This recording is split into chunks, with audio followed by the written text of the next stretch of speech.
கிருஷ்ணகிரி மாவட்டம் சூளகிரியில் ஆஷா, ஜாவித் ஆகியோருக்கு கடந்த ஆண்டு திருமணமானது.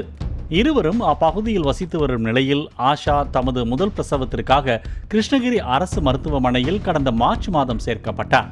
போதிய மருத்துவர்கள் இல்லாததால் செவிலியர்கள் சகுந்தலா, மணி ஆகியோர் பிரசவம் பார்க்கும் நிலை ஏற்பட்டுள்ளது. ஆஷாவுக்கு அறுவை சிகிச்சை மூலம் பெண் குழந்தை பிறந்தது. ஆனால் பிரசவிப்பதற்காக ஆஷாவின் பிறப்புறுப்பில் செவிலியர்கள் தவறான முறையில் செய்த அறுவை சிகிச்சை தற்போது அவரது தாம்பத்திய வாழ்க்கையை பாழாக்கியதுடன் உயிருக்கும் அச்சுறுத்தல் ஏற்படும் மோசமான நிலைக்கு கொண்டு சென்றுள்ளது. செவிலியர் பார்க்கும்போது என் பிறப்புறுப்பில் தவறான முறையில் கையாண்டதுனால எனக்கு பெரிய ப்ராப்ளமாக இருக்குது, உயிருக்கே ஆபத்துன்னு சொல்லியிருக்காங்க. கணவன் மனைவி சேர்ந்து வாழ முடியாது, இது உடனடியாக ஆப்ரேஷன் பண்ணணும்னு சொல்லியிருக்காங்க. இதனால கேன்சர் வரும், அதுவும் இல்லாமல் உனக்கு கர்ப்பப்பை எடுக்க வேண்டிய சுச்சுவேஷன் வரும்னு சொல்லியிருக்காங்க.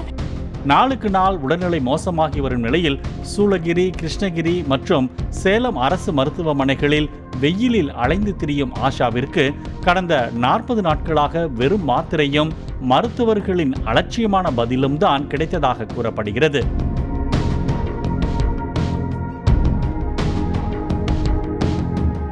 நாற்பது நாளாக அலைஞ்சிட்டே இருக்கேன். கிருஷ்ணகிரி ஜிஹெச் போனப்போ 10 டேஸ் கழித்து மாத்திரை மருந்து கொடுத்து சரியாயிடும் சொல்லி அனுப்புனாங்க.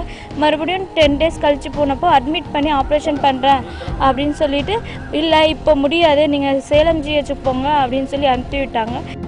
தனியார் மருத்துவமனையில் அறுவை சிகிச்சை செய்வதற்கு போதிய வசதி இல்லாமல் தவிக்கும் ஆஷா மோசமான கட்டத்தை எட்டுவதற்கு முன் அரசு மருத்துவமனை கை கொடுக்கும் என்று அவரின் குடும்பத்தினர் நம்பிக்கையுடன் எதிர்பார்த்து காத்திருக்கின்றனர்.